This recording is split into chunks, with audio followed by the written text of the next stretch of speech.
Hey, what's up, everybody? Mike Lindsley here with you. We're going to do a little video that's going to go across the YouTube, Instagram, and, of course, Facebook platforms, and it is all brought to you by our buddy Ed Conroy at Used Car King in Cortland. If you are looking for a great new SUV, van, or car, you got to go see my boy Ed. You can get a lot of VIP offers as well. You get those oil changes, and you get the details. You get a bunch of stuff, some birthday wishes, some birthday gifts as well. Go see Ed Conroy. I'm telling you, I was down there today. The inventory looks great. The remodel is almost done. Go see Ed Conroy at Used Car King in Cortland. One of the best inventory lots you will ever see for a car dealership. And the ML Sports Platter, of course, is driven by Ed Conroy, Used Car King. We're also brought to you by Timberbanks Golf Club, Axe Exotic Pets, and, of course, Rosie's Corner Ice Cream Shop this July 3rd. Make sure you go to Rosie's, listen to some music, and watch some of the best fireworks in Central New York and New York State up there near Rosie's Corner Ice Cream Shop. 4th of July, firework extravaganza the night before on July 3rd. I want to get into the weekend sports recap with 3 quick things. We're going to talk a little LeBron. We're going to talk some Yankees, Red Sox, and then we're going to talk a little bit of Tiger Woods as he finished -11, tied for 4th at the Quicken Loans tournament. First of all, LeBron James going to Los Angeles. What does this mean for the NBA?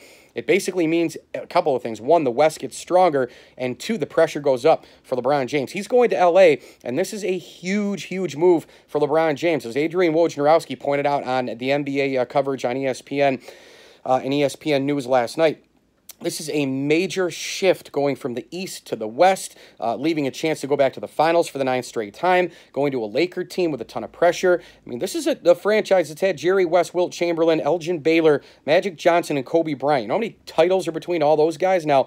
And Shaq O'Neal, by the way, too. Now, look, you don't want to ask Jerry West that because, remember, he didn't have a lot of success in the NBA Finals, but he still was in the finals all the time. Baylor in the finals all the time. Wilt Chamberlain in the finals all the time. Oh, yes, Abdul-Jabbar, Magic Johnson, and, of course, Kobe Bryant.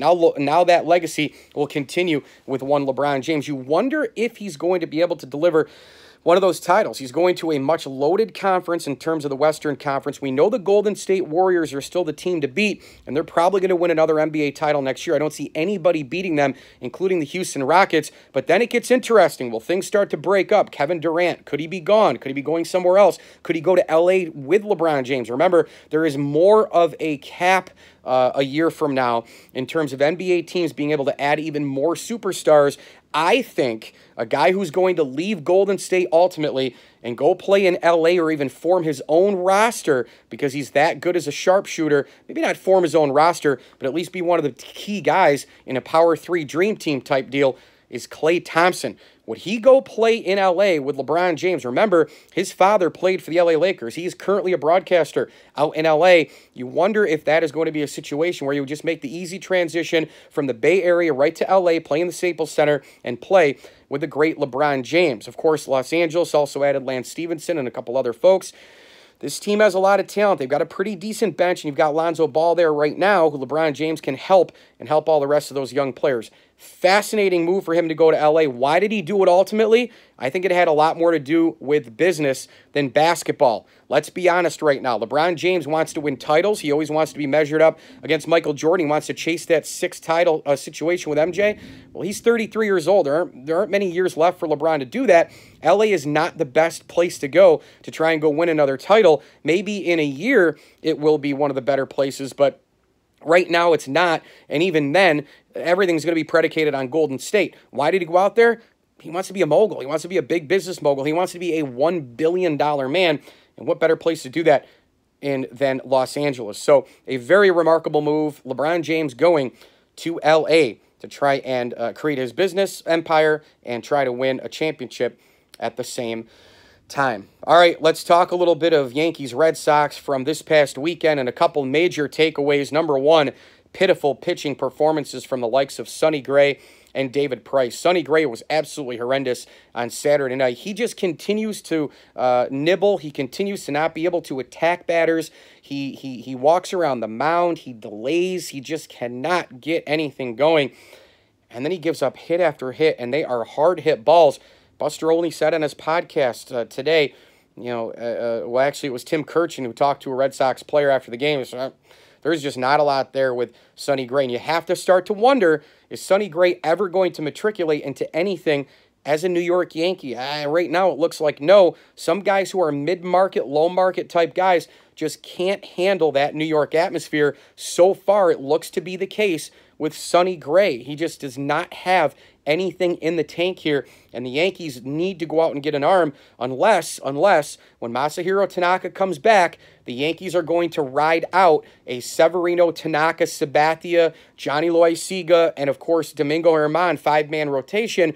But again, with Loaiziga and Germán, you don't have any postseason experience there, and they're not veterans. So you wonder what the Yankees are going to do there. You could easily do that and leave Sonny Gray off the roster, but the Yankees are going to try and win a World Series here this year. It's not just get in the playoffs and be happy. They're going for it, and they've got to compete with Houston, a team that has 5 aces, the Indians, a team that has 2 or 3 aces, and the Boston Red Sox, who over the weekend threw Chris Sale at you on Saturday night. Now look, David Price was awful as well on Sunday night. He seems to just have no luck against the New York Yankees, and even A-Rod was begging for him on Sunday Night Baseball to go to the cutter. He started to. Jessica Mendoza, they were both pointing out that they were, batters were flailing and starting to struggle, and then boom, Price just cannot get the cutter over enough to righties, and he gave up a bunch of home runs, 6 home runs in total for the Yankees in that game, and obviously Aaron Hicks had 3 of them. So, Gray, brutal. Price, brutal. Yankees took 2 or 3, as I predicted. Luis Severino continues to dominate. He was unbelievable on Sunday. And here's the key takeaway from the series. I did not see 3 blowouts coming. It's baseball. Maybe you pick 1, maybe 2. But 3 blowouts in a rivalry series in New York where both of these teams are neck and neck at the top of the division, and they know each other so well with first-time managers, 2 great offenses. These teams are so close with some of the talent, the managers, the record, the look of the team. I was stunned. They each have their pitching problems after Chris Sale and Luis Severino, respectively, but 3 blowouts in this series. I did not see that one coming. And so the Yankees will now play Atlanta, and the Red Sox will now play Washington. The video here brought to you by Bryant and Stratton College, and of course, your official card dealer of the video is Ed Conroy at Used Car King in Cortland. Quickly on Tiger Woods, played pretty well at the Quicken Loans over the weekend. He shot -11, and the thing with Tiger Woods, of course, is going to be the consistency off the tee.